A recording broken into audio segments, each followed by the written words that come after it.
If you've been following my channel for a little bit, you'll know that I spent a really long time planning and executing the build of my brand new workshop. So I wanted the first project that came out of that workshop to be something that was organic and fun. And also, since I'm really food motivated, I decided to take a piece of black walnut that I've been hanging on to for a rainy day and turn it into a live edge serving board.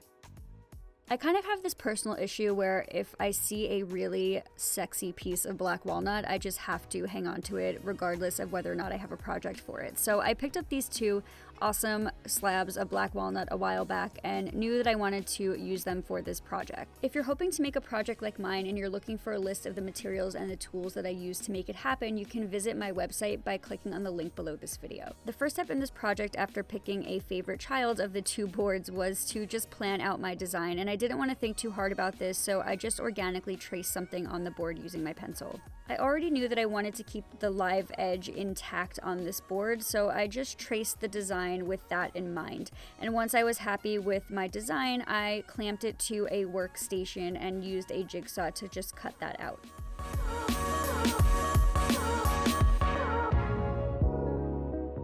There was a pretty long crack in the end of the board as well, so I used my jigsaw to square up the end and inspect that crack. And once I realized that it was just more of a surface level crack, I kind of left it alone, and I'll just keep an eye on it as it sits in my house and the seasons change, and if it gets any worse, I'll fill it in later.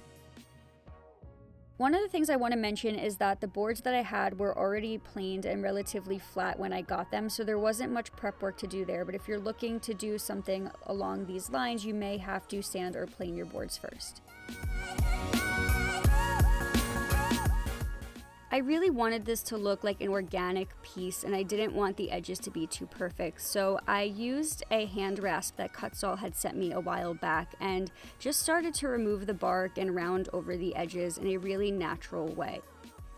If you're looking for something more polished, you could use a router with a round over a bit, but like I said, I really wanted this to look handmade and rough, and this rasp just did an amazing job of helping me achieve that look. As I continued to rasp, and I don't know if that's a word, but I'm going to use it, I just made sure to hit every sharp edge on the top and also on the bottom of the board to keep the look consistent.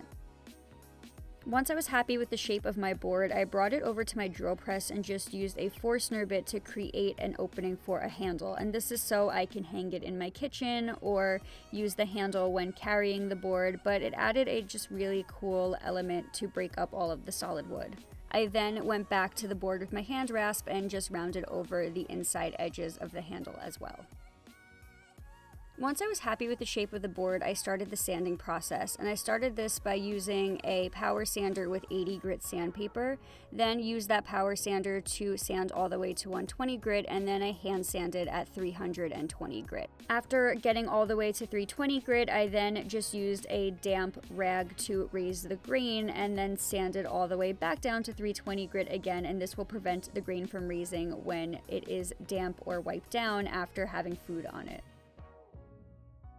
Because I'll be serving food on this board, I really wanted to use a food-safe finish, and Walrus Oil sent me their cutting board oil a really long time ago, and this was the perfect opportunity to try it out. The finish went on really easy, and it left such a beautiful shine on my board. I actually am so excited about it, and I can't wait to serve food on this tray. I really couldn't have picked a better project to get me back into woodworking now that my shop has been built, and I'm so excited that it's something that is functional and also something that I can share with my loved ones. It also doesn't hurt that I'm pretty much addicted to eating cheese, and now I have another excuse to make that happen on the regular. Anyway, I hope you guys loved the first woodworking project that came out of my new workshop. I cannot wait to show you what I'm cooking up next. In the meantime, make sure to subscribe to my YouTube channel so you do not miss a video, and thank you so much for your support, and happy DIYing.